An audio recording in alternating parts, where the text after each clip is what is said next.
விஜயபிரபாரனை விஜயகாந்த் இடத்துக்கு அவங்களுடைய தொண்டர்கள் வச்சு பார்க்கறதுக்கு இன்னும் 10 வருஷம் ஆகும். அவருடைய மகனா அவங்க வந்து ஏற்றுப்பாங்க. ஆமாம் அவர் மகன், அதனால கொஞ்சம் திரளுவாங்க.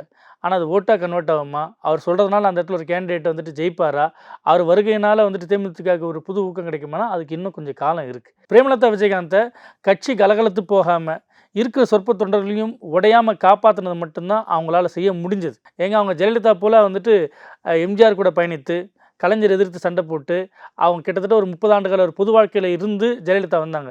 அதனால் அவருடைய கட்சி தலைமை அவர் கீழே இருந்த தொண்டர்களோ மாவட்ட செயலாளர்களோ அவங்க முழுமையாக ஏற்றுக்கிட்டாங்க, முழுமையாக கட்டுப்பட்டாங்க. அவங்க சொன்னதுக்காக உயிரையும் கொடுத்தாங்க. இவங்க விஜயகாந்த் முழுமையாக இருந்த வரைக்கும் அவர் கூட இருந்தாங்க. இவங்க நேரடியாக வந்துட்டு கள அரசியல் செஞ்சு இவங்க கலைஞரையோ இப்போ இருக்கிற மு.க. ஸ்டாலினையோ இல்லை உதயநிதியோ அந்த பக்கம் எடப்பாடி பழனிசாமியோ அண்ணாமலையோ இவங்க நேரடியாக எதிர்த்து களமாடி அதன் மூலியமாக பல அரசியல் திருப்பங்கள் ஏதாச்சும் நடந்திருந்தால் அவங்க தொண்டர்கள் மத்தியில் ஆமாம் இந்த வழக்கு நம்ம போட்டது, இல்லை இந்த போராட்டம் நாம் நடத்துனது, இந்த போராட்டத்துக்கு அந்நியார் குரல் கொடுக்க சொன்னாங்க அப்படின்ற மாதிரியான கோர்ட் சம்பவங்கள் இருக்குல்ல, அப்படி தான் நடந்தனா தான் முழுசாக கன்வெர்ட் ஆகும்.